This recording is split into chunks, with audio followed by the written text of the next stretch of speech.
one kofel by the name of Tatni, the son of Pachat. Yimach Shemo v'zichro was a Jew who knew a lot about the Jewish religion. And he constantly thought of ways to undermine his brothers and sisters, Am Yisrael, that still kept the Torah and Mitzvot. We never actually won the physical war. Yeah, we killed a bunch of people, but the physical war was still losing. How are we losing? The Midrash in Otzar HaMidrashim says that the Greeks, Imach Shimam v'Zichram, what do they care about Am Yisrael? What do they care about us? What do they want from us? I mean, they were literally running the whole world. What do they care about these Jewish people? They came to us and they told us, listen, we don't like that you're practicing a religion. It bothers us. Even though you never going and doing kiruv with goyim, it's not like the Jews went to Greece and says, hey, oh, you guys got to do TeShuva. They didn't do that. We just mind our own business in Eretz Yisrael. Leave us alone. But for some reason, we're bothering them. Our existence bothers them. And the Greeks came and forced decrees on Am Yisrael, darkening their vision, and decreed that whoever dares mention the name of a Kadosh Baruch Hu will be killed by the sword. You just mention HaShem, death penalty. That's how much they hated Judaism. Now you ask them, do you guys believe in God? They say, of course we believe in God. So how come you don't want us to say God? No, he left. The Greeks believed that a Kadosh Baruch Hu created the world, but then he left. Many people today believe the same thing, unfortunately, even if they're Jews. But the Jew says, we believe in Hashem, we want to practice as much as we want. The Greek says no.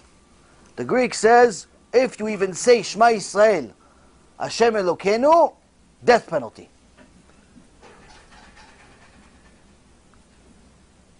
Further, they also told us, you're not allowed to celebrate Rosh Chodesh.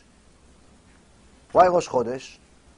Because they knew that our holidays, our Chanukah, our Purim, our Rosh Hashanah, Yom Kippur, Shavuot, Pesach, all of these holidays, that's what makes you a Jew. If you don't connect to the holidays, your Judaism is questionable.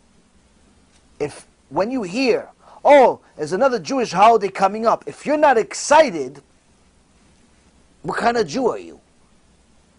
What are you, a Jew that doesn't like to be a Jew? You're like a self-hating Jew? No, I'm religious. It's just that, the holidays are tough. Holidays are tough.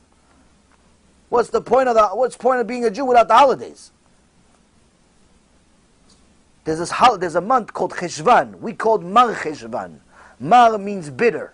Why? Because Cheshvan doesn't have holidays. So we call it a bitter month. It's a month that doesn't have holidays. A month without holidays for us is a nightmare. You don't like holidays? You don't like Jewish holidays? What kind of Jew are you? Are you sure you're really Jewish? Maybe we should take you to the Bet Din, check.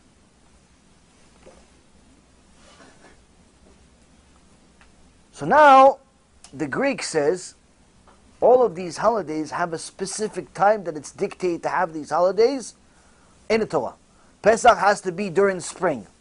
Rosh Hashanah, first of the year. And so on and so forth.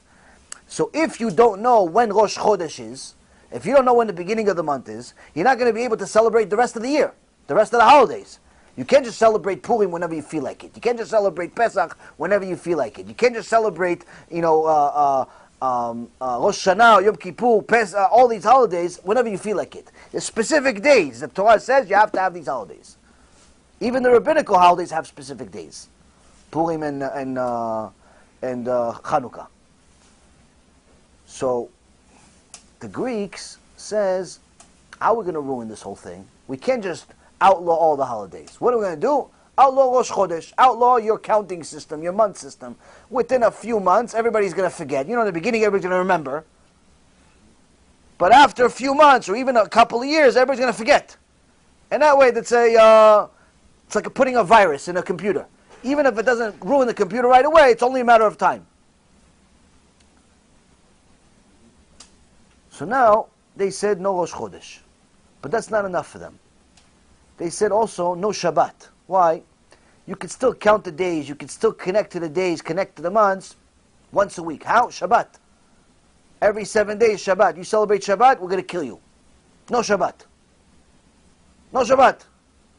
Today, you tell a Jew, no Shabbat. He's like, oh, wow, thank God. Oh, it's not a sin anymore. I'm anus. I'm absolved from the mitzvah, right?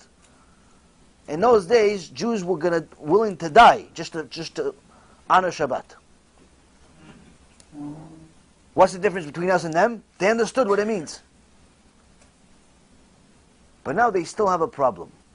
The Greeks still have a problem with their decree. They're saying, listen, even though we canceled Shabbat, even though we canceled the Rosh Chodesh, still there's a sign on a Jew. Being a Jew, what is a Brit Milah?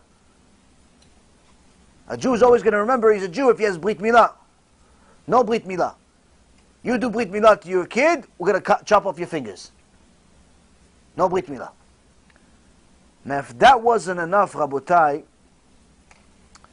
they wanted to make sure that the Jewish people forget HaKadosh Baruch Hu completely.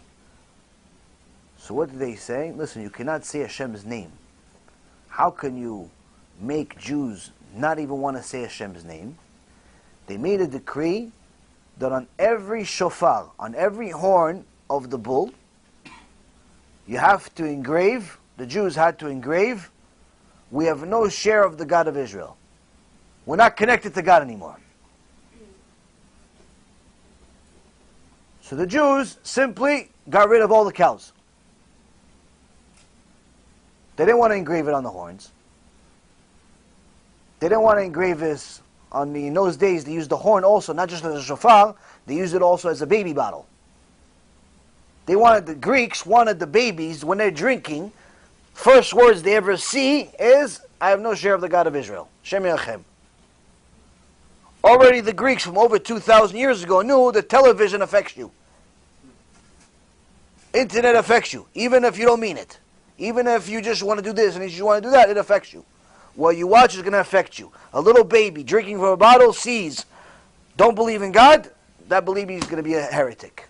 The Greeks already knew this 2,000 years ago. And no one can tell you today that the Greeks were stupid people. They weren't. They were very smart people. Reshaim, but smart. On that the Gemara in Masechet Megillah says, Chokhmah b'goyim ta'amin. Wisdom in the goyim, believe. Torah in the goyim, don't believe. Meaning, if a guy tells you, I want to teach you wisdom, I want to teach you how to be an architect, how to be a doctor, how to go to, build a satellite, go to outer space, all that stuff, no problem, believe him. He knows that stuff. But if a guy tells you, listen, I can teach you Torah, not allowed to learn Torah from him. Not allowed to learn Torah from him. Not just not allowed, don't believe he even knows any Torah. Yeah, what if he read 1,000 books? He can read 1,000,000 books. Still not allowed to learn Torah from him. Goyim are allowed to learn from him, but you as a Jew are not allowed to learn from him. So now, the Goyim wanted to simply take HaKadosh Baruch Hu out of the life of the Jew. In essence, make the Jew a Greek. The question is, Rabotai Karim, how do they know all this stuff? How do they know about the shofar? What is there, Greek stores in Greece? Hey, come now, discount on shofar, 2 for 10. Well, how do you know about shofarim? How do you know about Shabbat? What is like a little Jewish community in Greece that really ticked everybody off? So now they want to revenge against the rest of the people in Yerushalayim? How do they know about Rosh Chodesh? How do they know? Informants. The good news is the Jewish people are the best, indisputably, the best in keeping records. Not only do we know who the enemy is, but we have documentation of names and numbers, of who and what, even if that enemy is a Jew. So the Midrash, Otzar Midrashim, Eisenstein, in Chanukah, page 193, says that many Jews ended up converting and becoming Hellenists, turning back on their heritage. They saw that to become a Greek, you have money now, you can go with girls, you can go with boys. The Bet Midrash of the Greeks was called a gymnasium. You know what? Today people go to the gym. It comes from the word gymnasium. The Greeks invented this word. What is the root of this word in Greek? Walking around naked. Why? Because that's how the Greeks wanted to be. They just want to walk around naked, no clothes. The gladiators that would fight in the Colosseums and all of that stuff would fight naked. People would walk around naked. There's one other time in history that it mentions that people walked around naked. Dora Mabul. Who are they? The daughters of Cain. The Pirkei de Rabbi Eliezer ben Horkinos, has a midrash uncovered about maybe 500-600 years ago that says that Cain, his daughters, were complete evil and would walk around naked. Being with anybody and anywhere, anytime, Shem Yachem. Don't be so shocked. We're almost in that generation again. It's almost like Cain's daughters came back to this generation. But not just as a few. So now the Greeks says walk around naked. Go to the gym, girls, boys together, bodysuits. Why even have the bodysuit? The Jews that joined them, they like this. They like having a new girlfriend every day. You don't even have to marry her. No ketubah. What do I need this for? If she leaves, I have to give her a bunch of money. Why? I have it today, tomorrow I have something else. The ketubah, by the way, is because the woman in the Jewish religion is a princess. Ketubah is to remind the husband that a Jewish girl doesn't come for free. Even if the husband wants to act like an animal, he cannot act like an animal with a Jewish woman. Why? You do it, you have to pay. So all of these young Jewish women that are giving themselves away for free for non-husbands, Hashem Yachem, you're selling yourself worse than the Cain's daughters. A Jewish woman is supposed to be priceless. That's what the Ketubah says. She's priceless. With a price, but priceless nonetheless. Giving yourself for free to some boyfriend, what did you do? So now, the Greeks wanted to change us, and unfortunately many of the weak among us that like to look at girls, like to go to the gym, like to watch sports, liked money a little bit too much, liked the materialism, connected to this. We got caught by this. Our Yetzirah was too strong. They became Hellenists.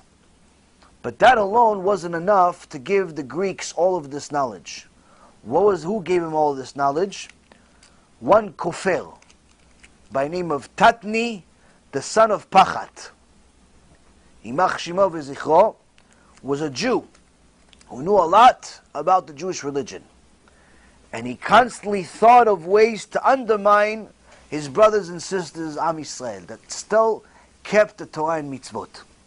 And he advised his Greek friends, his new Greek cronies, because he wanted to get higher in the Greek government, in the Greek ladder. He told them, listen, all of this war, you're threatening, killing, all that stuff, you're never going to beat them. These people survived the Egyptians. You think they're not going to survive you? You want to destroy them, you have to destroy the religion. Body, you can never destroy the body. Kadosh Baruch Hu will create more. You're never going to destroy them. But if you let them destroy themselves, then you can destroy them. So he told them, as long as the Jews will offer a sacrifice in the morning and the afternoon to HaKadosh Baruch Hu, they will never fall into your hands. Immediately the Greeks forced the Kohanim to stop making these sacrifices. So the Bet HaMikdash became not in order. Out of order. No sacrifices. Became a building, not a place of worship. Then he told the Greeks, the God of Israel hates immorality, hates prostitution, hates immodesty. If you can induce them to live sexually immoral lives, you will gain control over them. So the Greeks then decreed that anyone who writes a ketubah for his wife will have his fingers ripped off. You want to be with somebody? Be with it because you feel like it. No ketubah. Why? Maybe you don't want it tomorrow. Be like us Greeks. The next stage of his treachery, this Titni ben Pachat, told the Greeks, if you will prevent them from fulfilling the mitzvah of lighting the menorah in the Bet HaMikdash, they'll be annihilated. Because the Torah says that you have to have this menorah lit continuously. And continuously means literally all the time. So, that's what the Greeks did. Next decree.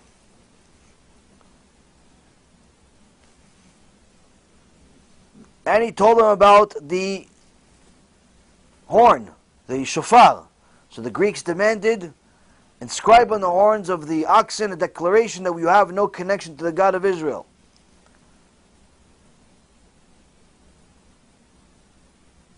Because this will force the Jews that whether they're working and plowing or their kids are drinking, they're constantly going to read heresy.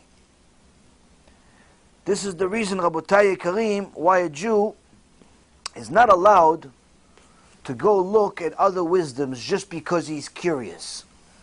Somebody asked me yesterday, are we allowed to go learn about Christianity or Islam in school?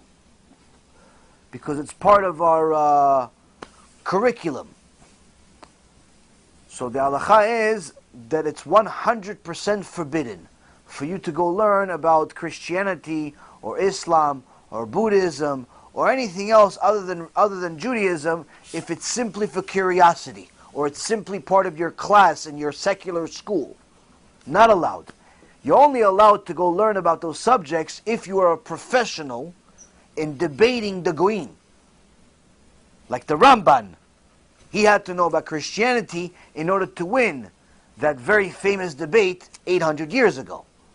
The Chachamim in the Gemara had many, many debates against all of the heretics of their day. They had to know what's going on in other places in order to know how to defend themselves. You can't just defend your side without knowing the other side in a debate. But these are professionals. Young kids who have not completed the Shas, which is our Gemara, at least several times have become experts in it, have no business whatsoever toiling and wasting their time learning about Christianity or Islam or anything else but Torah. You haven't even fulfilled your obligation of learning Torah and knowing why you're even a Jew. You're going to go spend time learning why you're not a Goy? Who says that you're going to survive that Tum'ah and not actually become a Goy as a result of it? Many people think they're smarter than the Rambam that wrote this halacha, think they're smarter than the Gemara that put this halacha, think they're smarter than HaKadosh Baruch Hu that says that you're not allowed to look at Tum'ah, and they went and toiled in it. Who were some of those people? The people at the time of Greece. They wanted to go look at the philosophers, Socrates and Plato and Aristotle and all of these, these philosophers, these wisdom possessors. They like to toil in the wisdom of the Greeks and so on. And guess what, Rabotai? The second that wisdom came with some girls, that wisdom came with some money, that wisdom came with some popcorn, they took it. Why? As soon, they already had some wisdom, they connected themselves to this Tumah. The second they got something material out of it, finished. That's why the church, Yimach Shemam V'Zichram, spends over $300 million a year just in Eretz Yisrael to convert Israelis to Christianity. $300 million a year. Anyone that thinks about this number, it doesn't even make any sense. Why would you even waste your money? Even if Chas v'Shalom you got all 8 million Jews in Eretz Yisrael to convert, Chas v'Shalom, even if you got all of them, so what? You have 2.5 billion already. Anyway, Christians, what's another 8 million? It's not even a rounding error. What do you care about these 8 million Jews? You have 2.5 billion Goyim already that are worshipping this idol Yoshke. What do you need about another 8 million? Shows you it's a spiritual battle. It's not a physical battle. But they spend $300 million a year to eliminate the only memory in this world that they are wrong. The only memory in this world that exists that all of the religions, whether it's Islam or Christianity or anything else, all of them are wrong, are the Jews. We are meant to be a light unto the nations, not to follow their misguided practices. Remember, every Jew has to remember that he's a Jew and she's a Jew. We don't celebrate non-Jewish holidays, even if they seem harmless. It's a zilzul, disrespect to the Torah, and could lead to Chilul Hashem, desecration of God's name. Stick to our holy Torah and our own holidays. That's the path of a true Jew.